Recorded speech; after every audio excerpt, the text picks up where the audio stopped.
Bienvenidos al episodio 50 de las conversaciones del trilema energético. María Luisa y Ham conversan con Raúl Suárez, consejero delegado de Naturginenergia. Raúl lleva toda su vida vinculado a la distribución de energía. Anteriormente fue director de la distribución eléctrica en Naturgy y antes responsable de la distribución de gas en la época de gas natural Fenosa. Hoy tratamos el futuro del gas y del biogás. María Luisa, Ham, todo vuestro. Gracias, Teo. Bienvenido, Raúl, a este podcast. Muchas gracias, María Luisa, José Antonio. Un placer estar aquí compartiendo unos minutos para hablar de energía. Bienvenido. Pues vamos a empezar como lo hacemos con el resto de los entrevistados, Raúl, y es pidiéndote un dato. ¿Qué dato quieres compartir con nosotros y con la audiencia? Pues yo voy a daros un par de ellos muy básicos. España consume 1,6 veces más gas que electricidad y transmitir 1 megavatio hora de energía es entre 6 y 10 veces más barato en forma de molécula que de electrón. Wow, qué interesante. Y te hago una pregunta, Raúl. Nosotros, sobre todo con el apagón, hemos hablado mucho de toda la infraestructura crítica que supone la red eléctrica, pero la red de gas está como ahí escondida y con estos datos que nos das es como más importante todavía. Sí, es cierto. Realmente la red gasista española es una red de casi 100.000 kilómetros, pero que es tan sistémica o más que la eléctrica, diría que al mismo nivel. De hecho, como os decía, transporta mucha más energía y representa, por ejemplo, el 41% del consumo industrial del país. Oye, es muy curioso que llevamos varios años hablando de la descarbonización, de la penetración de energías renovables y, sin embargo, nos has traído un dato donde indica que el gas, la red gasista, está jugando y me atrevo a preguntarte, ¿va a seguir jugando un papel en este sistema energético nacional? Pues por supuesto, la red de gas y la energía en moléculas es parte del pasado que nos ha traído aquí, ha generado competitividad, es parte fundamental del presente. Este dato que os compartía yo creo que lo evidencia, pero desde luego está llamado a ser parte del futuro. Muchas veces ya hablamos de transición energética. El gas no es una energía de transición. El gas es una energía que va a ser parte de ese nuevo ecosistema energético. Es verdad que tiene que hacer una evolución de moléculas, vamos a decir, convencionales a moléculas fósiles. Pero creo que es muy importante entender que Europa, España, el mundo en general necesita de la energía en forma de moléculas porque hay muchas formas de utilización de la energía que no admiten otro uso. Y de hecho os diría que no es que hay muchas, es que hay más formas que no admiten otro uso, que es mucho más eficiente utilizar la energía en forma de molécula que de electrón. ¿Cómo nos va a afectar en las industrias o en los consumidores toda esta geopolítica, los nuevos acuerdos y directrices que está tomando la Unión Europea con respecto al gas ruso, al gas americano o extranjero? ¿Esto nos va a afectar de alguna manera en el precio, en la disponibilidad, en algo? Bueno, indudablemente toda la geopolítica alrededor de la energía o de la energía alrededor de la geopolítica acaba impactando.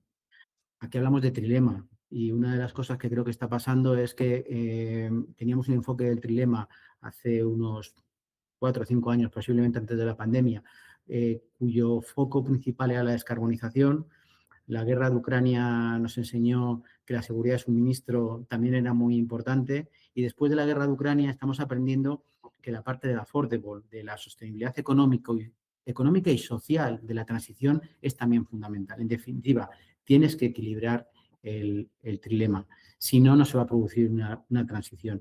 Y en ese punto, en esa parte de la sostenibilidad económica y social, es donde entra la competitividad y ahí tener el acceso a fuentes de energía como puede ser el gas, competitivas es fundamental. Y claro, en este punto, que Europa consiga unos buenos acuerdos, que consiga unos abastecimientos de gas a un precio competitivo, viendo además esa proporción de consumo entre gas y electricidad, y que parte de esa electricidad también se produce con gas, es fundamental. Por lo tanto, la respuesta es sí.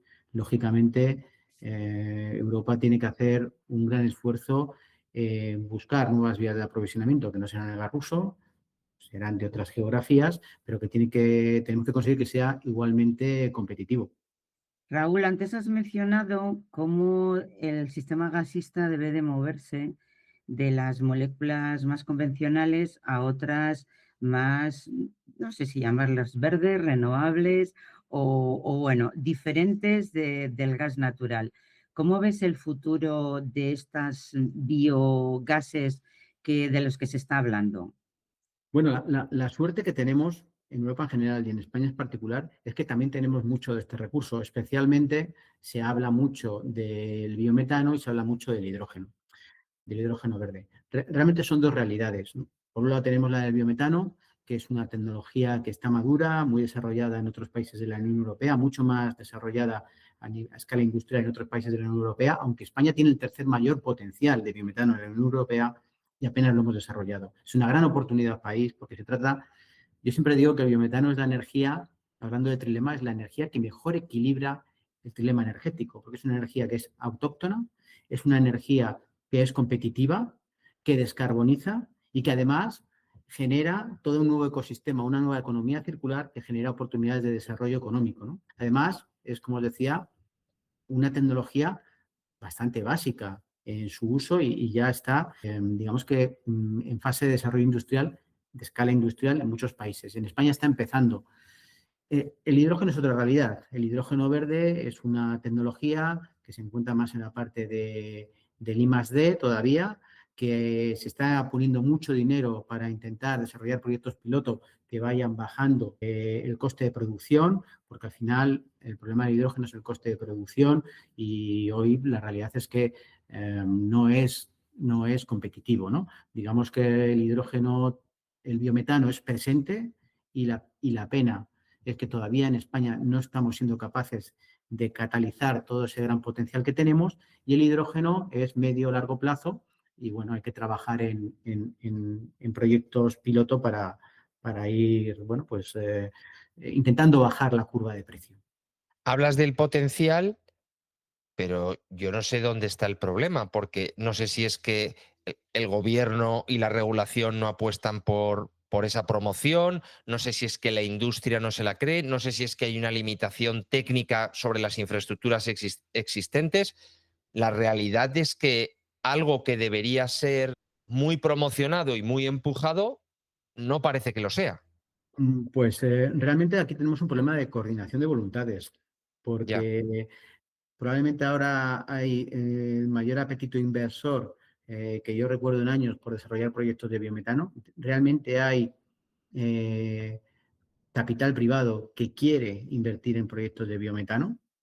Tenemos un sistema gasista perfectamente preparado para poder integrar ese biometano. El biometano es una molécula que es totalmente compatible con el gas natural, por lo tanto, las infraestructuras que tenemos hoy son totalmente válidas, pero no solo las que hay en la red, sino las que tenemos cada uno de nosotros en nuestras casas e industrias. De forma que, además de lo que comentaba antes, de que es más barato que otras alternativas de descarbonización, que otras energías de descarbonización, es que además no requiere que ni las industrias ni las familias tengan que hacer ninguna inversión en sus instalaciones. Y esto es sumamente importante.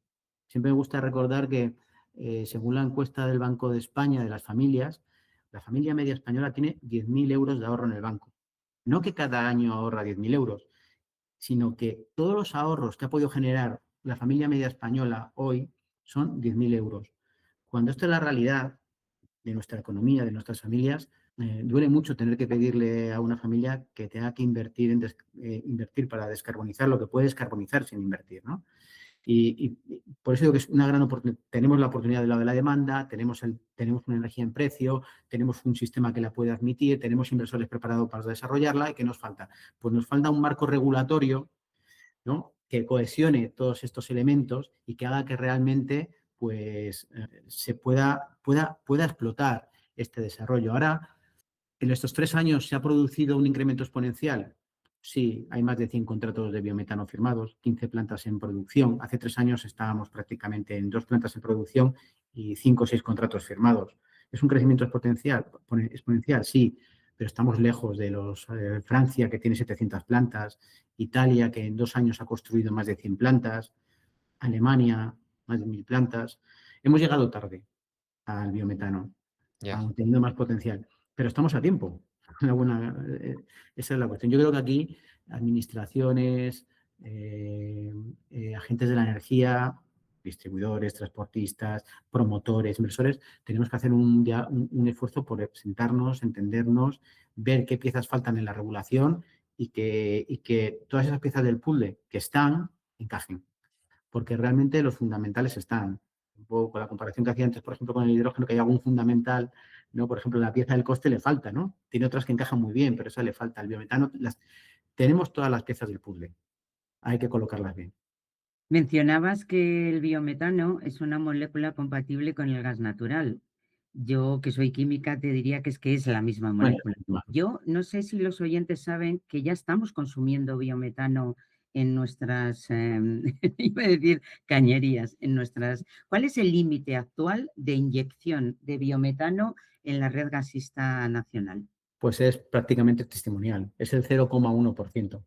Pero es cierto, ya hay moléculas de CH4, de metano, en este caso producido de forma biológica, biometano, que están llegando a nuestras casas de una forma prácticamente testimonial, pero eso ya se está produciendo.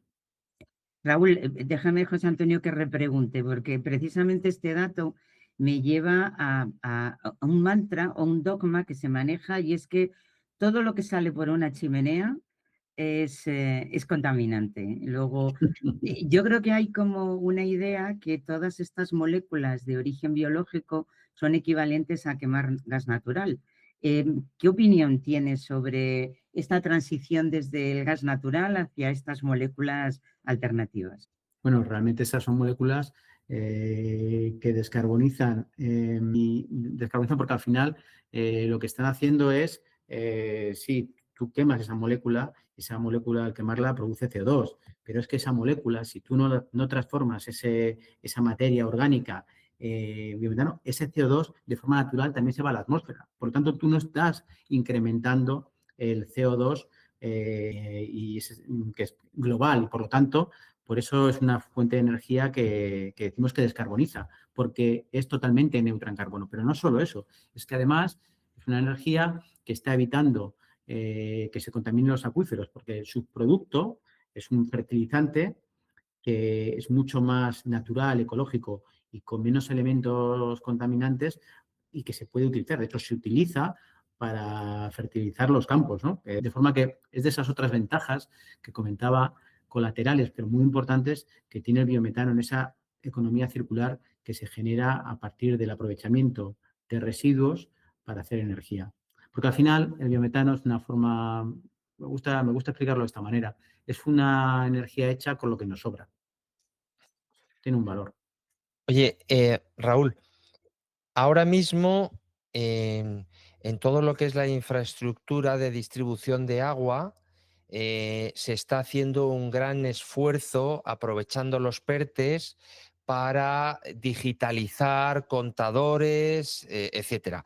En el entorno del gas hay un Real Decreto, hay una orden ministerial que está en desarrollo y que se espera que llegue pronto. Y esto, pues bueno, va a ayudar a hacer más eficiente, a medir, a tener contadores inteligentes y a hacer más eficiente seguramente el suministro, el consumo, etcétera. ¿Cómo ves esta ley? ¿Cómo ves la implantación? ¿Llegamos tarde? Bueno, pues lo veo bien, lo veo necesario. Es verdad que países como Francia y Alemania, Italia, sobre todo Francia e Italia, ya lo tienen desplegado desde hace muchos años de forma masiva, pero bueno, nosotros parece que estamos ya muy cerca. Como dices, hace relativamente poco, un par de meses, 3 meses, se publicó el borrador de orden para el despliegue y bueno, esperamos que en las próximas semanas se publique la orden definitiva y esto nos permita comenzar con el despliegue masivo de contadores inteligentes de gas. Esto, sobre todo, lo que aporta es ventajas para el usuario final, que va a tener información casi en tiempo real de su consumo y va a poder hacer una gestión mucho más eficiente del mismo, ¿no? De forma que, según los estudios realizados y como ese Real Decreto que tú comentabas explica en su preámbulo, los países donde se han implantado, Francia, Italia, esto ha conllevado a que se haya producido ahorros de 2 o 3% en el consumo. Pero estamos hablando que un ahorro de 2 o 3% puede parecer menor, pero sobre la gran cantidad de gas, de energía que se consume en España, son unas cantidades de energía tremendas, ¿no? Y el ahorro en coste que tiene para el país es, digamos, un proyecto que se paga solo, se paga solo por el ahorro. Y para cada uno de nosotros, en nuestro hogar, en nuestra industria, evidentemente, nos va a permitir poder hacer una gestión mucho más eficiente. Además, incorpora ventajas desde el punto de vista de seguridad, una gestión de la energía como sistema más eficiente en tiempo real. Bueno, muchísimas ventajas. Y bueno, me quedo con la parte positiva de que ya estamos cerca. Bueno, si la dicha es buena, ¿no? Aunque sea tarde, si la dicha es buena, pues esperemos que Eh, sea pronto. Sí, mencionabas antes la posibilidad de, siempre hemos hablado en esta conversación del sistema gasista y su red. Pero ¿tú crees que cabría la posibilidad de que el gas, estas moléculas alternativas o el biogás, fuera un vector de autoconsumo? Es decir, la industria agrícola, ganadera, alimentaria que tiene residuos, ¿no? Has dicho, se produce con lo que nos sobra, ¿no? Pues en Ujú, estos sectores que tienen un exceso de residuos, ujú. ¿tú crees que podría ser un vector de autoconsumo como lo son las placas fotovoltaicas ahora? Sí, sí, sí. Lo que pasa es que la forma más eficiente de hacer uso de ese autoconsumo es inyectarlo en la red. La red de gas tiene una ventaja y es que tiene un almacenamiento intrínseco, el propio tubo almacena gas, y esto a la hora de explotar un sistema energético es muy importante, sobre todo cuando tú tienes una producción como es la del biometano, que es continua, por hacer una comparación con la energía solar o fotovoltaica, perdón, solar o eólica. La eólica se produce cuando sopla el viento, es intermitente, la solar pues cuando hay sol y la de biometano es renovable, pero es continua. Los digestores que producen el biometano producen de forma continua.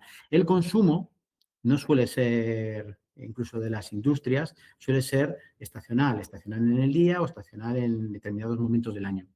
La forma de que tú puedas hacer una integración perfecta es inyectarlo a la red y luego de la red consumes la parte que necesites en ese momento, poco, mucho, y el resto pues se utiliza por otros consumidores. Por lo tanto, digamos que la mejor forma de hacer uso de esa energía en forma de autoconsumo casi es inyectándola a la red, por esa diferente naturaleza del régimen de producción y el régimen de consumo. Obviamente, si tienes una industria en la que producción y consumo machean perfectamente, pues sí, lo puedes hacer. Tienes el residuo cerca y te generas tu propia microeconomía circular. Funcionaría.